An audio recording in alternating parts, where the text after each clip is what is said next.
You ever look back on a relationship, one that felt like it was everything, and just think, what was that?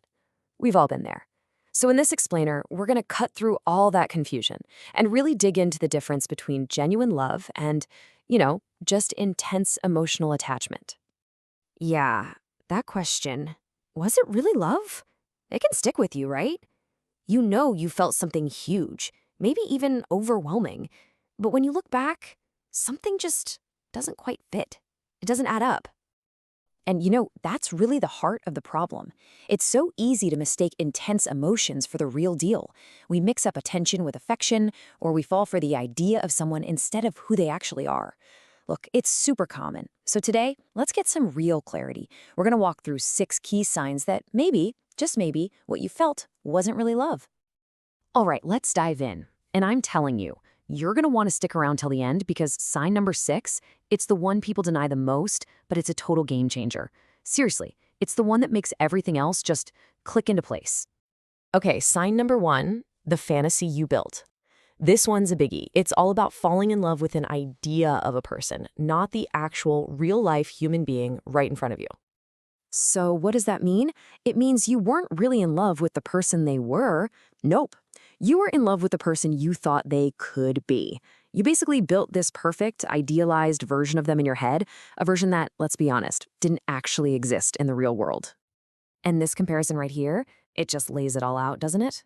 Real love sees the person for who they actually are. The good, the bad, the messy parts, all of it. But a fantasy? That's all about seeing who you want them to be. You're just projecting all your hopes onto them.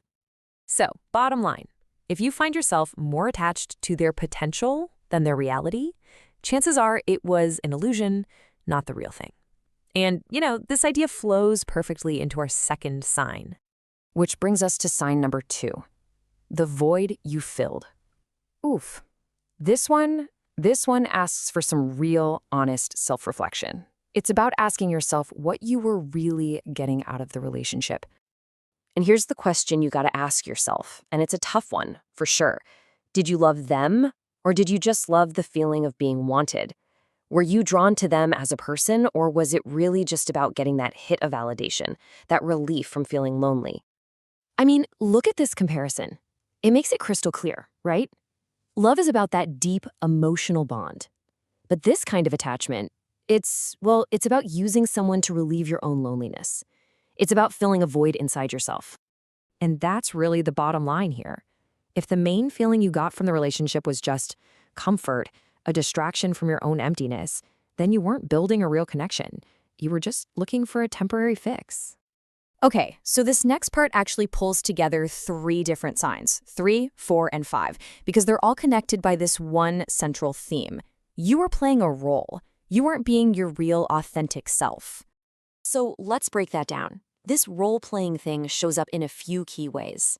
First, your feelings were conditional, like they were only there when things were easy and convenient. Second, you just straight up ignored the red flags. You saw them, but you looked the other way. And third, you couldn't be emotionally vulnerable. You kept the real you hidden away. And this really gets to the heart of it. Love, real love. It's tough. It sticks around through the hard stuff, through the challenges. But attachment, it's all about convenience. The second things get difficult, poof, it's gone. Think about this quote for a second. It is so powerful. If you had to lie to yourself to stay, because that's what ignoring red flags is, right? It's a lie you tell yourself.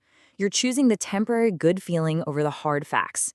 And if a relationship needs you to deceive yourself just to keep it going, well, that's not built on love. And that whole not being vulnerable thing, it ties right back to what we were just talking about, sign number 2. If you couldn't be your real self with them, your fears, your quirks, all of it, you weren't in love with them. You were in love with the feeling of being wanted, and you were just protecting that role you were playing. All right, so that brings us to the big one, the moment we've been building up to. After all of that, the fantasy, filling the void, playing a role, what is the most revealing sign? The one that cuts through all the noise and just tells you the truth. So here it is, the final revealing sign. Number 6. This is the one that's supposed to explain everything. It's like the ultimate litmus test to see if your heart was really in it. You moved on too quickly. I know. It sounds almost too simple, right? But just think about it for a second. The way a relationship ends and what happens after is so telling. If what you had was real love, the end of it, well, it should leave a mark, a pretty big one. So if you found yourself jumping into something new almost immediately, if the whole breakup process felt, I don't know, surprisingly easy, and if you never really went through a period of actual grief, that's a huge sign. It suggests the connection was probably more superficial than you thought. And this quote just nails it. Love leaves an impact. Attachment fades once the need is gone. Real love changes you. It leaves a mark. But an attachment, it's just functional. Once that need it was filling, the need for attention or to not be lonely is gone, the feelings just kind of fade away. Okay, so after going through all 6 of those signs, I get it. This can all feel a little heavy. But listen, the point of this isn't to make you feel bad about a past relationship. It's actually about something way more empowering. Because understanding this isn't a failure. Not at all. It's clarity. It's a huge sign of emotional growth. It means you're finally learning the difference between what you need from someone and what it means to truly connect with them. And that clarity, that's a gift. Seriously, it's what prepares you for the future. So the final question isn't about what happened in the past. It's about what comes next. Now that you know the difference, what are you going to build?